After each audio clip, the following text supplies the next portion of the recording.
Hello बच्चों, तो आप सभी का हमारे इस यूट्यूब चैनल मिशन 2 पे आप लोगों का बहुत बहुत स्वागत है। तो बच्चों, मैं हूं कैप सर और आज हम क्लास 9th का सामाजिक विज्ञान का model paper weekly test model paper set 1 को करने जा रहे हैं। और ये जो मॉडल पेपर है आपके टेस्ट के लिए, आपके वीकली टेस्ट के लिए बहुत ही ज़्यादा इंपॉर्टेंट है। तो आप इस वीडियो को शुरू से लेकर अंत तक ज़रूर देखना और अपने सभी साथियों को शेयर ज़रूर कर देना। तो चलिए फिर वीडियो को शुरू करते हैं और इस मॉडल पेपर के जितने भी महत्वपूर्ण सवाल दिए गए सभी सवालों को हम लोग देखते हैं। देखिए, इसका जो सबसे पहला क्वेश्चन दिया गया है, क्या दिया हुआ है? नीचे दिए गए स्थानों में से किस स्थान पर विश्व में सबसे अधिक वर्षा होती है? ठीक है, तो इनमें से आपको बताना है कि विश्व में सबसे ज्यादा वर्षा किस स्थान पर होता है, मतलब कि दुनिया में सबसे ज्यादा बारिश कहां पर होती है। तो ऑप्शन है सिलचर, मासिनराम, चेरापूंजी या गुवाहाटी। तो दुनिया में सबसे ज्यादा जो वर्षा होती है बच्चों, ये मासिनराम में होता है। कहां पे होता है? मासिनराम में होता है। और ये मासिनराम कहां पर स्थित है बच्चों? तो ये मेघालय राज्य में है। कहां पे है? मेघालय राज्य में। ये भी आप याद रखेंगे, ठीक है। चलिए बढ़ते हैं नेक्स्ट सवाल में। हम लोग क्या लिखा हुआ है? ग्रीष्म ऋतु में उत्तरी मैदानों में बहने वाली पवन को निम्नलिखित में से क्या कहा जाता है? तो उत्तरी मैदान में बच्चों जो गर्मी के मौसम में जो हवा चलता है उसको क्या कहते हैं? तो लू कहते हैं। हम लोग भी इसको क्या कहते हैं? लू कहते हैं। ऑप्शन नंबर 2 इसका राइट हो जाएगा। गर्मी के मौसम में जो हवा चलता है उसको क्या बोलते हैं? लू ही ना बोलते हैं। चलिए आगे बढ़ते हैं नेक्स्ट सवाल में। हम लोग क्या दिया हुआ है? निम्नलिखित में से कौन सा कारण भारत के उत्तर पश्चिम भाग में शीत ऋतु में होने वाली वर्षा के लिए उत्तरदायी है? ठीक है, तो निम्नलिखित में से कौन सा कारण जो है बच्चों भारत को उत्तर पश्चिम भाग में शीत ऋतु में होने वाले वर्षा, शीत ऋतु के समय में वर्षा होती है, ये किसके कारण बच्चों? तो ये पश्चिमी विक्षोभ के कारण। ऑप्शन नंबर 3 इसका बिल्कुल राइट हो जाएगा। चलिए आगे देखते हैं हम लोग नेक्स्ट सवाल। भारत में मानसून का आगमन निम्नलिखित में से कब होता है? तो भारत में है ना, हमारा इंडिया में मानसून कब आता है बच्चों? ठीक है, तो मई के प्रारंभ में, जून के प्रारंभ में, जुलाई के प्रारंभ में, अगस्त के प्रारंभ में। तो आप याद रखेंगे कि जून के प्रारंभ में ही मानसून का आगमन होता है। ऑप्शन नंबर 2 इसका राइट हो जाएगा। ठीक है, आप लोग को पता है कि 15 जून है ना, 15 जून से आप लोग का बारिश होना स्टार्ट हो जाता है। ठीक है, चलिए आगे देखते हैं नेक्स्ट सवाल। हम लोग भारत के चुनाव लोकतांत्रिक है, बिल्कुल, यह बताने के लिए हमें लिए इनमें से कौन सा वाक्य सही कारण नहीं देता है? ठीक है, तो कौन सा कारण जो है भारत जो है चुनाव लोकतांत्रिक है, यह कौन सा कारण जो है सही नहीं है? भारत में दुनिया के सबसे ज़्यादा मतदाता है। ठीक है, आगे देखिए, भारत में चुनाव आयोग काफ़ी शक्तिशाली है। भारत में 18 वर्ष से अधिक उम्र के हर व्यक्ति मतदाता है। भारत में चुनाव हारने वाली पार्टियों को जनादेश स्वीकार कर लेती है। ठीक है, तो इसमें बच्चों आपका सही सभी वाक्य सही है, लेकिन ये पहला वाक्य जो ये गलत है। ठीक है, ये जो पहला वाक्य है, भारत में दुनिया के सबसे ज्यादा मतदाता है, ये गलत है। ठीक है, बाकी आप देख सकते हैं भारत का चुनाव आयोग सबसे शक्तिशाली, बिल्कुल, भारत का जो चुनाव आयोग है ना, ये सबसे शक्तिशाली है। और भारत में 18 वर्ष से अधिक उम्र के मतदाता ही वोट दे सकते हैं। और भारत चुनाव हारने वाली पार्टी जनादेश स्वीकार कर लेती है। तो ये जो है ना, पहला नंबर ऑप्शन ये गलत है, ये वाक्य गलत है। ठीक है, भारत में दुनिया के सबसे ज्यादा मतदाता है। चलिए नेक्स्ट सवाल देखिए, यहाँ पे चुनाव क्यों होते हैं? ठीक है, चुनाव क्यों होते हैं, इस बारे में इनमें से कौन सा वाक्य ठीक नहीं है? ठीक है, तो यहाँ पे देखिए क्या लिखा हुआ, पहला नंबर, चुनाव लोगों को सरकार के कामकाज का फैसला करने का अवसर देती है। ठीक है, तो ये तो सही कह रहा है। लोग चुनाव में अपनी पसंद के उम्मीदवार को चुनाव करती है, ये भी सही है। चुनाव लोगों को न्यायपालिका के कामकाज का मूल्यांकन करने का अवसर देते हैं, ये गलत कह रहा है बच्चों। ऑप्शन नंबर 3 इसका बिल्कुल राइट हो जाएगा। ठीक है, ये जो है ये वाक्य ठीक नहीं है। ठीक है, आगे देखते हैं नेक्स्ट सवाल। हम लोग लोकसभा के लिए अनुसूचित जाति के लिए कितनी सीटें आरक्षित है? तो दोनों चीज को आप याद रखेंगे बच्चों। लोकसभा में एक अनुसूचित जाति के लिए सीट होता है और एक अनुसूचित जनजाति का। ठीक है, तो अनुसूचित जनजाति का जब पूछेगा बच्चों, जब अनुसूचित जनजाति का, तो इसका आंसर हो जाएगा 84। कितना हो जाएगा? 84। लेकिन यही आपको बोल देगा कि अनुसूचित जनजाति का, तो वो आपका हो जाएगा 47। ठीक है, तो याद रखेगा। ठीक है, तो यहाँ पे आप लोग का बुक में पता है, अगर पुराना बुक होगा तो यहाँ पे 81 के जगह में आपका 79 दिया होगा। ठीक है, और ये 47 के जगह में आप लोगों का 41 दिया होगा, लेकिन अब चेंज हो चुका है बच्चों। ठीक है, तो अनुसूचित जाति के लिए जो सीट आरक्षित है वो 84 है, याद रखिएगा। और अनुसूचित जनजाति जब पूछेगा तो आपका 47 हो जाएगा। ठीक है, पहले जो कि 41 था। ठीक है, तो पुराने बुक में होंगे तो पुराना डेटा होगा। चलिए नेक्स्ट सवाल देखते हैं हम लोग। अगला सवाल, राशन कार्ड कितने प्रकार के होते हैं बच्चों? तो राशन कार्ड 3 प्रकार के होते हैं, है ना। चलिए आगे देखते हैं लोग, लक्षित सार्वजनिक वितरण कब आरंभ किया गया? तो लक्षित सार्वजनिक वितरण जो है बच्चों ये कब आरंभ किया गया? तो ये आरंभ किया गया 1997 में, यानी ऑप्शन नंबर दूसरा इसका राइट हो जाएगा। चलिए आगे देखते हैं हम लोग, स्वच्छ भारत अभियान भारत सरकार द्वारा कब आरंभ किया गया? तो स्वच्छ भारत अभियान भारत सरकार के द्वारा 2 अक्टूबर 2014 को आरंभ किया गया था। ऑप्शन नंबर 1 इसका बिल्कुल राइट हो जाएगा। ठीक है, चलिए आगे देखते हैं हम लोग। अब कुछ सब्जेक्टिव सवाल है, इसे भी हम लोग देख लेते हैं।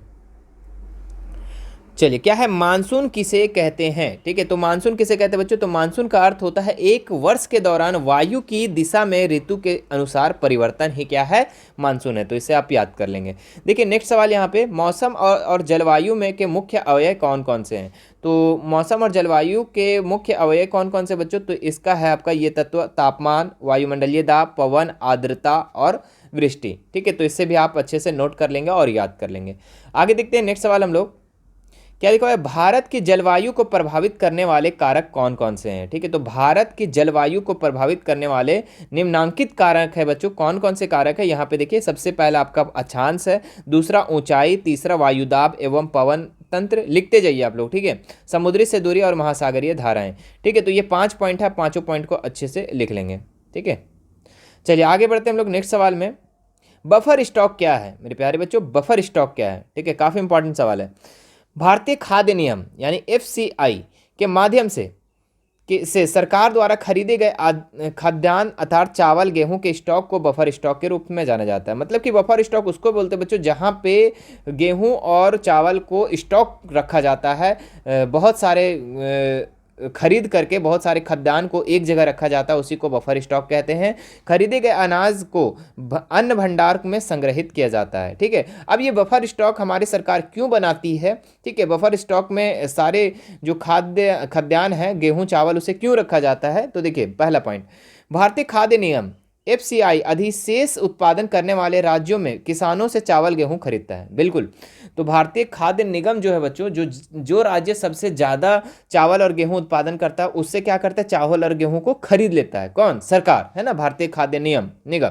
ठीक है, उसके बाद क्या करता है? किसानों को न्यूनतम समर्थन मूल्य का भुगतान किया जाता है। तो जब किसान जो होता है ना, किसान जो उत्पादन करता है गेहूं चावल को, उसको एक मूल्य भी दिया जाता है ना, उसको उपजाऊ करने के लिए मूल्य भी दिया जाता है, न्यूनतम समर्थन मूल्य जिसको हम लोग बोलते हैं MSP। ठीक है, तो उसे दिया जाता है कि आप उपजाओ, ठीक है, मैं आपसे चावल खरीदूंगा। ठीक है, आगे देखिए, न्यूनतम समर्थन मूल्य किसानों की उनकी फसल के लिए भुगतान की जाने वाली पूर्व घोषित कीमत है। ठीक है, मतलब पूर्व घोषित कीमत है, ये पहले दिया जाता है। आगे देखो, हर साल बुआई के मौसम से पहले सरकार न्यूनतम समर्थन मूल्य की घोषणा करती है। किसानों द्वारा उत्पादन बढ़ाने के लिए कि यह किसानों को दिया जाने वाला एक प्रकार का क्या है? प्रोत्साहन है कि आप खेती करो, मैं उसका एक मूल्य दूंगा। ठीक है, और मैं आपसे चावल को खरीदूंगा और खरीदने के बाद मैं बफर स्टॉक में डाल दूंगा, है ना। और उसको क्या करता है फिर सरकार? बफर स्टॉक से क्या करता है? जितना भी आप लोग को राशन पानी मिलता है ना, चावल गेहूँ और मिट्टी तेल, ये सारे चीज़ है ना, तो वो आपका बफर स्टॉक में ही रखा रहता है और वहीं से आप लोगों को एक फिर थोड़े थोड़े करके आप लोग को दिया जाता है, जो गरीब हैं। ठीक है, जो गरीब हैं, जो BPL में आते हैं, वो सभी लोगों को क्या दिया जाता है? कम दामों पर 1 रुपये में करके चावल दिया जाता है। ठीक है, चलिए आगे देखिए, नेक्स्ट सवाल यहाँ पे क्या लिखा? भारत में खाद्य सुरक्षा कैसे सुनिश्चित की जाती है? तो भारत में खाद्य सुरक्षा कैसे सुनिश्चित की जाती है बच्चों? तो यहाँ पे देखिए, भारत सरकार ने गरीबों की खाद्य सुरक्षा के लिए अनेक योजनाएं शुरू की है, जिनमें से कुछ मुख्य है। क्या क्या है? तो देखिए, खाद्यान्नों का बफर स्टॉक बनाए रखना, बिल्कुल ये भी पॉइंट है। जैसे अनाजों को बड़े बड़े गोदामों में जमा कर देना ताकि बाढ़ों और सूखे जैसे आपदाओं से बचने में सहायक हो सकें। ठीक है, तो बफर स्टॉक में सारे खाद्यान्न को ये रख लिया जाता है। क्यों? ये एक गोदाम होता है और इस गोदाम में रखा जाता है। क्यों? क्योंकि जब आपदा आए, जब सूखा है, जब बाढ़ है, तो उस समय ये सारी चीज़ को निकाला जाए और पूरे भारत इसका यूज़ करे। ठीक है, हाँ। आगे देखिए, सार्वजनिक वितरण प्रणाली की व्यवस्था, बिल्कुल सार्वजनिक वितरण प्रणाली की व्यवस्था। बफर इकट्ठा किया गया अनाज गरीब में सार्वजनिक वितरण प्रणाली द्वारा आवश्यकता पड़ने पर बांट दिया जाता है। ठीक है, तो जो आप लोगों को राशन मिलता है, ठीक है, लाल कार्ड से जो आपका राशन मिलता है, तो इसी से ना मिलता है, बफर स्टॉक से ही मिलता है आप लोगों को। ठीक है, कि जो बफर स्टॉक में जो भंडारण किया हुआ है उसी को क्या किया जाता है? वितरण किया जाता है, बांटा जाता है सिस्टम के द्वारा। ठीक है, आगे देखिए, जो गरीब हैं, आगे देखो, विभिन्न गरीबी उन्मूलन कार्यक्रम, ये कार्यक्रम सरकार द्वारा शुरू किए जाते हैं ताकि गरीब लोग खाद्य असुरक्षा का शिकार ना बने। ठीक है, तो आप सभी पॉइंट को अच्छे से लिख लेंगे। अब हम लोग कुछ एक्स्ट्रा प्रैक्टिस क्वेश्चन कर लेते हैं ताकि आपका टेस्ट मस्त जाए, जबरदस्त जाए। ठीक है, देखिए पहला क्वेश्चन क्या है? देखिए आप लोग का वीकली टेस्ट तो एक बहाना है, ठीक है, लेकिन आप लोग का जो फाइनल एग्जाम होगा, ठीक है, फाइनल एग्जाम होगा उसके लिए भी ये क्वेश्चन सारे इंपॉर्टेंट है, ठीक है। भारत में शीत ऋतु की विशेषता क्या है? तो भारत में शीत ऋतु की जो विशेषता है बच्चों, ये इसमें क्या होता है ना, इसमें होता है गर्म दिन होता है और ठंडी रातें होता है। तो ऑप्शन नंबर 1 इसका राइट हो जाएगा। चलिए आगे देखते हैं हम लोग। भारत की जलवायु किस प्रकार की है? तो याद रखिएगा उष्ण कटिबंधीय जलवायु, ठीक है, उष्ण कटिबंधीय जलवायु है भारत की जलवायु। आगे देखिए नेक्स्ट सवाल। भारत के मध्य से गुजरने वाली रेखा को क्या कहलाता है? ठीक है, तो भारत के मध्य, भारत के बीचों बीच से एक गुजरने वाली रेखा है बच्चों, उसको हम लोग क्या कहते हैं? कर्क रेखा कहते हैं। क्या कहते हैं? कर्क रेखा, कर्कवृत्त, ठीक है। और ये 8 राज्यों से, भारत के 8 राज्यों से होकर गुजरती है, ठीक है। किनको किनको याद है 8 राज्य? ठीक है, फटाफट कमेंट करें, ठीक है। 8 राज्य का देखते हैं कितने लोग नाम लिखते हैं, ठीक है, कितने लोगों को याद है। कुल वर्षा जो रबी फसल के लिए महत्वपूर्ण होता है को स्थानीय भाषा में कहते हैं। तो जो कुल वर्षा जो रबी फसल के लिए बहुत ही ज़्यादा इंपॉर्टेंट होता है बच्चों, ठीक है, उसको हम लोग महावट कहते हैं। और ये वर्षा होती है रबी फसल के टाइम में, ठीक है, जिससे फ़ायदा होता है रबी फसल को, जो भी होता है ना, चना वगैरह, चना, तीसी, ये सब जितना भी होता है ना, गेहूँ वगैरह। आगे देखिए नेक्स्ट सवाल। अन्नपूर्णा प्रणाली कब लागू की गई? तो ये कब लागू किया गया बच्चों अन्नपूर्णा प्रणाली? तो ये किया गया था 2000 में, ठीक है। कब किया गया था? 2000 में किया गया था। ऑप्शन नंबर 4 इसका राइट हो जाएगा, ठीक है। वीडियो अच्छा लग रहा है बच्चों तो वीडियो को लाइक कर देंगे भी फटाक से, ठीक है। चलिए आगे बढ़ते हैं नेक्स्ट सवाल। मौसमी भूख, मौसमी भूख किस क्षेत्र में प्रचलित है? तो ये आपका ग्रामीण क्षेत्रों में है ना, मौसमी भूख, मौसमी भूख किस क्षेत्र में प्रचलित है? तो ग्रामीण क्षेत्रों में, गाँवों में, है ना। आगे देखते हैं नेक्स्ट सवाल। पीडीएस का पूर्ण रूप क्या है? तो पीडीएस यानी कि पब्लिक डिस्ट्रीब्यूशन सिस्टम, ठीक है।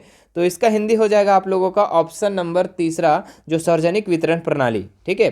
क्या बोलते हैं इसको इंग्लिश में? पब्लिक डिस्ट्रीब्यूशन सिस्टम, ठीक है। तो याद कीजिएगा आप इसका फुल फॉर्म, सार्वजनिक वितरण प्रणाली। आगे देखिए हम लोग FCI है ना, फूड कॉरपोरेशन ऑफ इंडिया, ठीक है, इसका पूर्ण रूप क्या है बच्चों? तो इसका रूप है भारतीय खाद्य निगम। ऑप्शन नंबर 2 इसका राइट हो जाएगा, ठीक है। FCI का पूर्ण रूप भारतीय खाद्य निगम, इंग्लिश में बोले तो फूड कॉरपोरेशन ऑफ इंडिया। चलिए आगे देखते हैं हम लोग। BPL कार्ड किसको दिया जाता है? तो BPL कार्ड जो गरीब होते हैं, ठीक है, जो गरीब होते हैं, निर्धनता रेखा से नीचे लोगों के लिए क्या दिया जाता है? BPL कार्ड दिया जाता है। ऑप्शन नंबर 2 इसका बिल्कुल राइट हो जाएगा। चलिए आगे देखते हैं नेक्स्ट सवाल हम लोग। बफर स्टॉक क्या है? तो बफर स्टॉक जो है बच्चों, सरकार द्वारा अधिप्राप्त अनाज का भंडारण किया हुआ ही को हम लोग का क्या कहते हैं? Buffer stock. मतलब अधिप्राप्त, ज़्यादा प्राप्त किया हुआ अनाज को एक जगह रखा जाता है, उसी को हम लोग बफर स्टॉक कहते हैं। आगे देखते हैं हम लोग। खाद्य असुरक्षित कौन वर्ग है? तो खाद्य असुरक्षित मतलब कि जिनको खाने के लिए नहीं मिल पा रहा है वो कौन है बच्चों? तो भूमिहीन श्रमिक, जिसके पास भूमि नहीं है, हाँ बिल्कुल वो भी असुरक्षित है। पारंपरिक दस्तकार और कामगार, हाँ ये भी है। और निराश्रित और भिखारी, ये भी है। तो इनमें से सभी इसका राइट हो जाएगा ऑप्शन नंबर 4, ठीक है। ये सब क्या है? खाद्य असुरक्षित है, इन्हें खाने के लिए सही टाइम पे नहीं मिल पाता है। आगे देखिए नेक्स्ट सवाल यहाँ पे। ICDS का पूर्ण रूप क्या है ना। अगर इसका इंग्लिश का बात करें हम तो इंटीग्रेटेड चाइल्ड डेवलपमेंट सर्विस, ठीक है। ये इसका फुल फॉर्म जो हो जाएगा बच्चों, एकीकृत बाल विकास योजनाएं, ठीक है। ICDS का पूर्ण रूप, ऑप्शन नंबर 2 इसका राइट हो जाएगा। चलिए आगे देखते हैं नेक्स्ट सवाल हम लोग। भारत के उस योजना जिसमें गरीब से गरीब बच्चे, गरीब से गरीब लोग आते हैं, ठीक है, तो वो कौन सा योजना है बच्चों जिसमें गरीब से गरीब लोग आते हैं, ठीक है। तो इसका जो राइट आंसर हो जाएगा आप लोगों का ऑप्शन नंबर 3 अंत्योदय अन्न योजना, ठीक है। अंत्योदय अन्न योजना, इसमें क्या होता है? गरीब से गरीब लोग आते हैं। आगे देखते हैं लोग नेक्स्ट सवाल। खाद्य सुरक्षा का क्या अभिप्राय है? खाद्य सुरक्षा के लिए क्या अभिप्राय है? तो खाद्यान्न तक लोगों की पहुंच, बिल्कुल। खाद्यान्न की उपलब्धता, हाँ बिल्कुल। खाद्यान्न क्रय करने की क्षमता, ये सारा पॉइंट हो जाएगा बच्चों, यानी ऑप्शन नंबर 4। खाद्य सुरक्षा का मतलब क्या हुआ कि खाद्यान्न जो है, जो खाना है बच्चों, है ना, जो भोजन है सभी लोगों तक पहुंचना चाहिए, और जो भोजन है उसकी उपलब्धता होनी चाहिए, और खाद्यान्न जो है मतलब कि भोजन जो है आपका, ये क्रय करने की क्षमता भी होना चाहिए। इसी को हम लोग क्या कहते हैं? खाद्य सुरक्षा, ठीक है। आगे देखिए नेक्स्ट सवाल। अकाल के दौरान बड़े पैमाने पर क्या होता है? तो अकाल के दौरान जो है बच्चों, अधिक लोगों की मृत्यु होती है। ऑप्शन नंबर 4 इसका राइट हो जाएगा। सबसे ज़्यादा मृत्यु होती है अकाल के दौरान, ठीक है। चलिए, वोट देने का अधिकार किसे प्राप्त नहीं है? ठीक है, तो महिला को, प्राइवेट कंपनी में कार्यरत लोगों को, विपक्षित अपराधी लोगों को, इनमें से कोई नहीं। तो अपराधी लोग बच्चों, ठीक है, जो अपराध किए हुए हैं उनको वोट देने का अधिकार नहीं है, ठीक है। ऑप्शन नंबर 3 इसका राइट हो जाएगा, ठीक है। चुनाव में कौन खड़ा हो सकता है बच्चों? तो जो मतदाता हो, हाँ ये सही है। जिसकी मतदाता जिसकी उम्र 25 वर्ष, हाँ ये बिल्कुल सही बच्चों, ठीक है, जिनकी 25 वर्ष उम्र होना चाहिए तभी वो चुनाव में खड़ा हो सकता है। जो मतदाता हो वो तो 18 साल का भी मतदाता होता है, लेकिन जो 25 वर्ष का हो वही चुनाव में खड़ा हो सकता है। जैसे देखे होंगे वार्ड में कोई खड़ा होता है, कोई मुखिया में खड़ा होता है, तो उसका कम से कम 25 वर्ष होना चाहिए। आगे देखिए, चुनाव किस प्रकार का लोकतांत्रिक बनता है, ठीक है, तो चयन का अधिकार, स्वतंत्र निष्पक्ष का चुनाव, चयन की स्वतंत्रता, इनमें से सभी। तो इसका राइट आंसर हो जाएगा आप लोगों का 18 नंबर का 4 नंबर, इनमें से सभी। चलिए आगे देखते हैं नेक्स्ट सवाल हम लोग। भारत को कितने संसदीय निर्वाचन क्षेत्र में बांटा गया है, तो इसे कितना, तो 543 क्षेत्र में बांटा गया। ऑप्शन नंबर 1 इसका राइट हो जाएगा। लोकसभा में अनुसूचित जनजातियों के लिए कितने सीटें आरक्षित है, ठीक है, देखिए शुरू में हम जो बोले थे आप लोगों को अनुसूचित जाति का, लेकिन यहाँ पे क्या पूछ दिया, अनुसूचित जनजाति, जो कि आपको हम बताए थे कितना 47, और अनुसूचित जाति पूछता तो कितना लिखते 84, ठीक है, तो दोनों को याद रखेगा, जाति है ना, जाति पूछेगा तो 84 और जनजाति पूछेगा तो 47, ठीक है। चलिए आगे देखते हैं लोग, भारत में प्रत्येक मतदाता को कितने मत डालने का अधिकार है, चलिए बताइए इसका आंसर कमेंट करके बताओ फटाफट कि भारत में जो मतदाता है, जो वोट देने लायक है, ठीक है, वो कितना वोट दे सकता है, 1 ठो 2 ठो 3 ठो 4 ठो, बताओ। चलो इसका कमेंट करके बताओ आप लोग, ठीक है, हम ऑप्शन दे रहे हैं, ये आपका ए हो गया, ये बी हो गया, ये सी हो गया और डी हो गया। चलिए कितना होगा बताइए, 21 नंबर का आंसर बताइए। चलिए नेक्स्ट देखते हैं हम लोग, सऊदी अरब में महिलाओं को मताधिकार दिया जाता है, ठीक है, तो कब दिया गया बच्चों मताधिकार, कि सऊदी अरब में महिला को पहले वोट नहीं दिया करते थे, ठीक है, लेकिन 2015 के बाद से बच्चों उनको एक अधिकार मिल गया, ठीक है, कि महिला लोग भी क्या कर सकती है, वोट दे सकती है, ठीक है, कहाँ पे, सऊदी अरब में, याद रखना। चलिए आगे देखते हैं नेक्स्ट सवाल, दूसरा नंबर ऑप्शन इसका राइट हो जाएगा। क्या है, कागज का एक छोटा सा टुकड़ा जिस पर सभी उम्मीदवार के नाम और चुनाव चिन्ह छपे होते हैं ताकि उस पर मोहर लगाकर वोटर अपनी पसंद जाहिर कर सके, ठीक है, तो इसको हम लोग क्या कहते हैं, इसको मत पत्र कहते हैं, क्या कहते हैं, मत पत्र। ऑप्शन नंबर दूसरा इसका राइट हो जाएगा। चलिए आगे देखते हैं नेक्स्ट सवाल, क्या लिखा हुआ है, चुनाव घोषणा पत्र कौन घोषित करता है, तो ये करता है चुनाव आयोग। कौन करता है मेरे प्यारे बच्चों, चुनाव आयोग। बस 2 सवाल और बचे हुए हैं, इसे भी जल्दी जल्दी देख ले।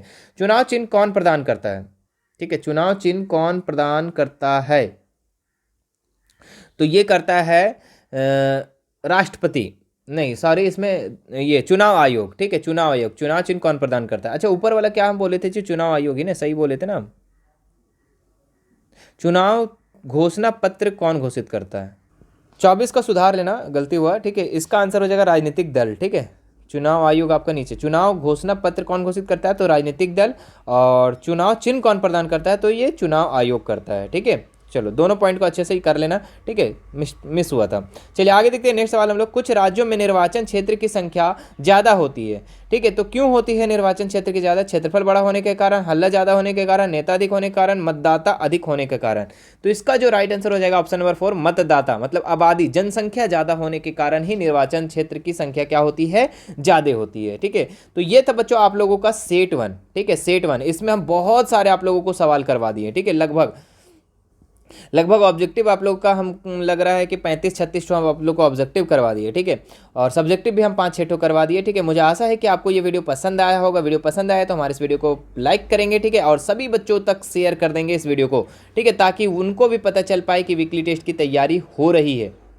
और मेरे प्यारे बच्चों, अगर चैनल पे फर्स्ट बार आए हो तो चैनल को सब्सक्राइब ज़रूर कर लेना, ठीक है, और घंटी का बटन को भी ज़रूर से ज़रूर दबा लेना ताकि मेरी नई वीडियो जैसे आए आपके पास नोटिफिकेशन चला जाए। और आपको अगर सेट 2 चाहिए तो नीचे कमेंट कर देना, आपको सेट 2 भी बहुत जल्द मिल जाएगा। वीडियो को बाद में देख रहे हैं तो सेट 2 चैनल पर अपलोडेड मिलेंगी, आप उसे देख लेना, ठीक है।